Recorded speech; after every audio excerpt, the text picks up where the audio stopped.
Greetings, Rebel fans. My name is Jason Kelly. This is the Let's Run podcast.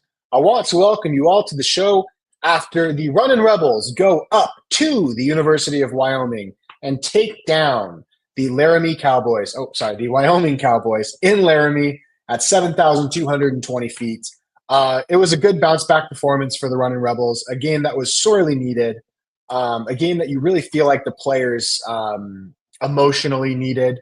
The coaches probably needed it for a program that had been almost a month without a win. It was a must to pull this game out. I apologize for the late start for the show today.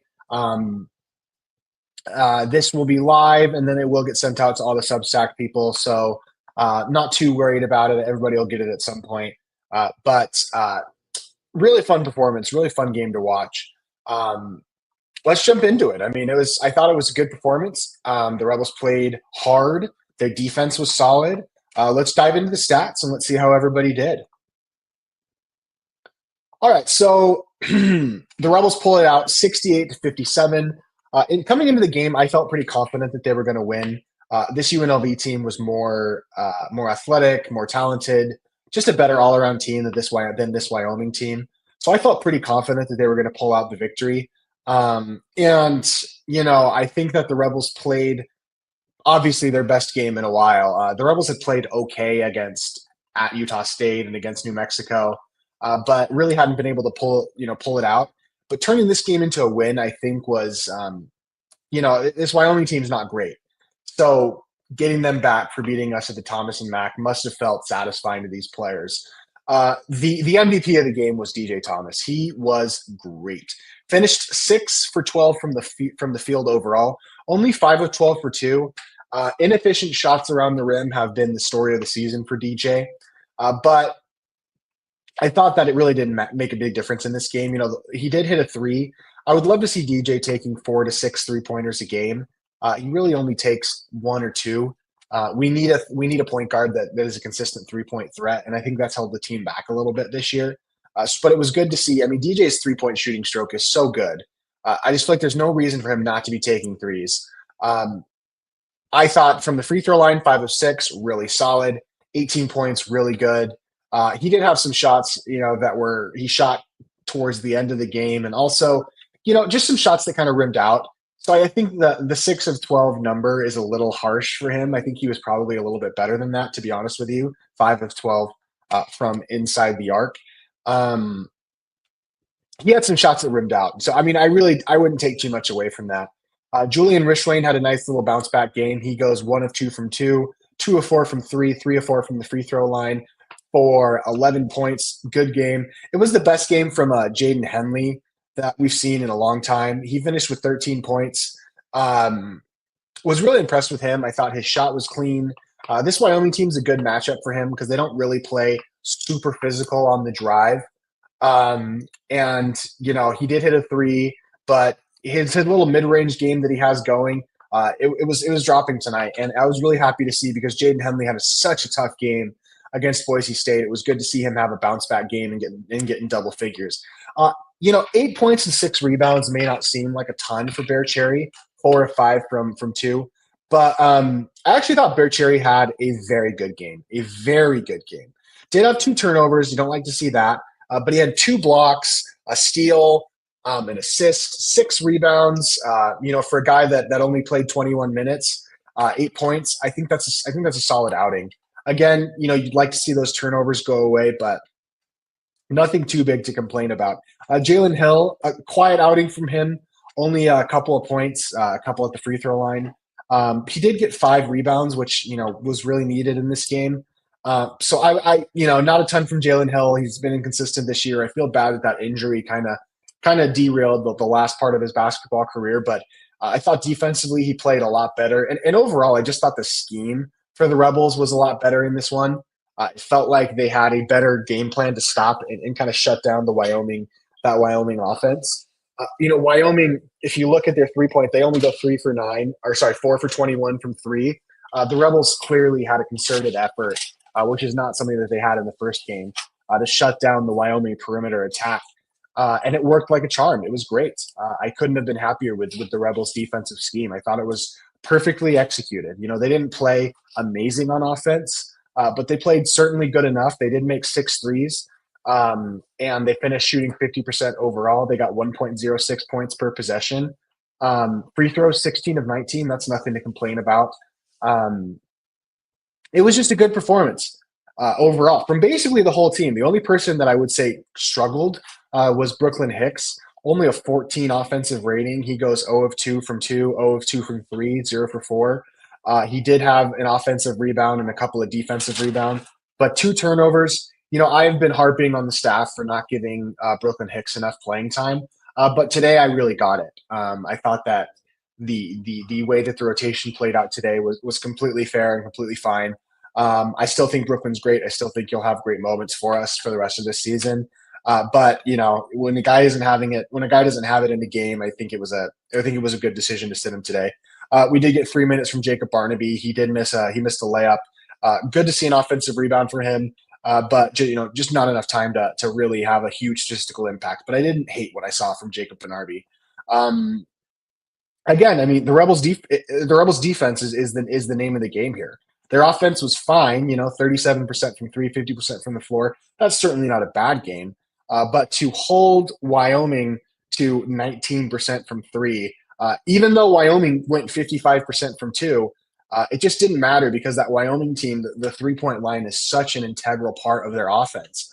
And this was kind of the frustration for me in that first game is the scouting report showed that you can if Wyoming is going to beat you from inside the arc by driving it to the basket, so be it. You can't let them beat you for three, and that's what made that first game against Wyoming so frustrating to me because we really just let the 3 point line defeat us. So it was good to see the staff make that adjustment. The other thing that I thought was impressive is the Rebels only allowed 9 free throws in this game, which means they played really good straight up defense. They didn't foul a lot. Um, I don't believe that anybody. I mean, Bedford had 3 personal fouls and Henley had 4. But you know, I was impressed. I was impressed with the Rebels' ability to play defense without fouling, and especially fouling shooters. You know, a lot of times perimeter fouls aren't as big of a deal. It's the shooting fouls that really get you, and as long as you can keep the perimeter fouls below, you know, the bonus line as long as possible in the half, they're completely acceptable. You know, in terms of a defensive scheme. So really impressed. Overall, I mean, just a lot of good things. I don't really have any big complaints. Need more assists? Yeah, I mean the passing wasn't great. Um, the team still plays a little bit of hero ball. DJ specifically, I feel like is asked to play isolation heavy basketball when he's better as a distributor than he is as a primary scorer. But you know, it is what it is in that sense. Like the team doesn't. The team has a great point guard, but the coaches don't really ask him to be a great point guard. They ask him to be a primary scorer, and so that's just coaching. You know, I would love to criticize the players for lack of assist and lack of assist numbers, but I mean the thing is the players can only do what the coaches put in front of them. And DJ did that tonight. But yeah, you're right. I mean, there's not enough ball movement. The guys don't play as a team as much on offense in terms of like team schemes. There's a lot of isolation scoring. And to be fair, like that has never been a part of the Kevin Kruger experience, having team offensive basketball. It's been very individual oriented. So I would love to see the Rebels move the ball around the perimeter a little bit more, be a little share. Yeah, and like you said, it's not at all against the players; it's scheme. The reason why the Rebels don't have a beautiful offense with players moving all around, that's the coaches. That's the decision that they've made as a team to play like that, and I think it's been a bad decision. But it is what it is. DJ is really the only point guard on the roster, and we're asking him to be more than just a point guard. We're asking him to be a primary scorer.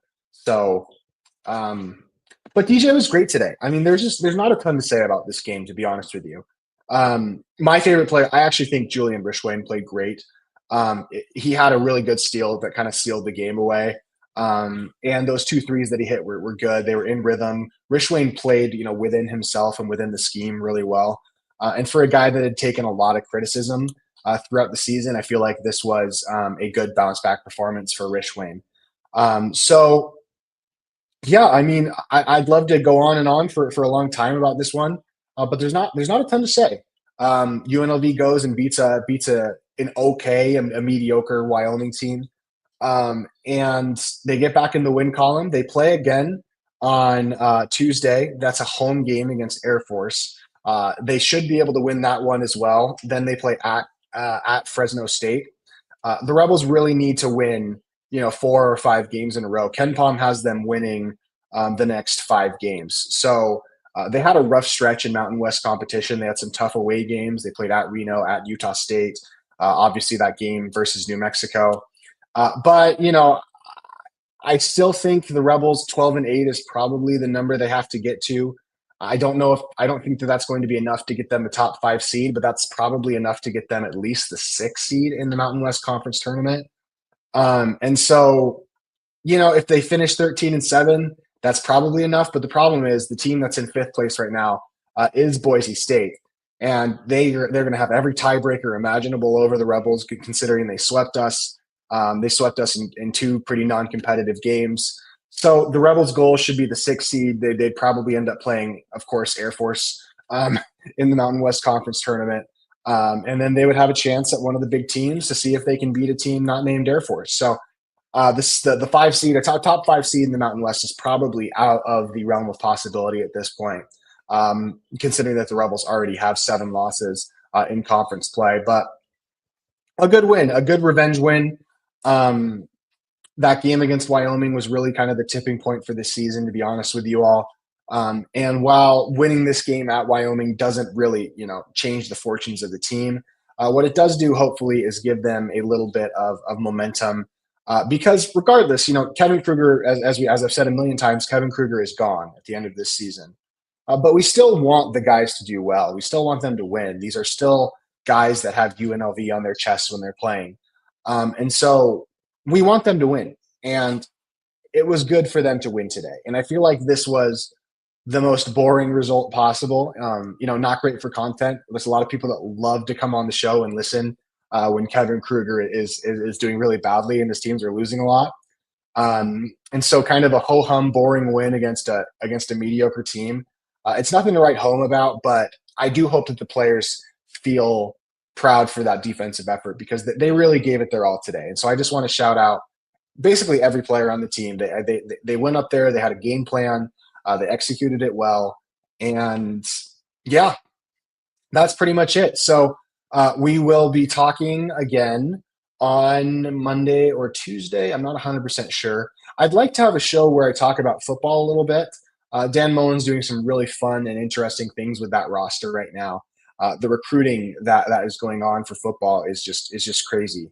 247, I think, has UNLV second in the Mountain West in overall recruiting, including transfer portal players and new recruits behind Boise State. So, Dan Mullen's first year is going to be incredibly interesting. And I can't wait to see it personally. I think it's going to be really fun. He gave a press conference talking about, his vision for UNLV football. And, he said he was a Mahalo guy, which I thought was really funny. Everybody was making jokes about that. But Dan Mullen is just incredibly entertaining. He's incredibly media savvy. He knows how to speak to people. He knows how to connect with fans. And I think that the level of fan engagement we're going to see for UNLV football next year is going to be pretty wild, to be honest with you. Next year, we won't have our biggest game will probably be the UCLA home game. I think that'll be in early September. It'll be our second game of the season, maybe our third. That's going to be interesting. But I can't wait to dive into football. Football is really going to be fun. So great win for the Runnin Rebels. We are up to 99 in Ken Palm, top 100. That's good at least. Even if it's mediocre, it's still good. The Rebels are still an okay defensive team. And hopefully the Rebels can do something fun here as the season kind of comes to a close. And we'll just enjoy it while we can. So guys, thanks so much for checking out the show today. I will have a Let's Run podcast again where we can talk about things a little more in depth coming up soon before the Air Force game on Tuesday. But I appreciate you guys. Shoot me a DM if you want to. If you want to, shoot talk about hoops or football or whatever. I appreciate you guys. You guys have a wonderful weekend. Have a great Super Bowl weekend. I wish both teams could lose that game. I'm not a fan of either team, so not looking forward to watching the Super Bowl tomorrow. Although, just like everybody else, I will be watching. So, guys, have a wonderful day, and let's run.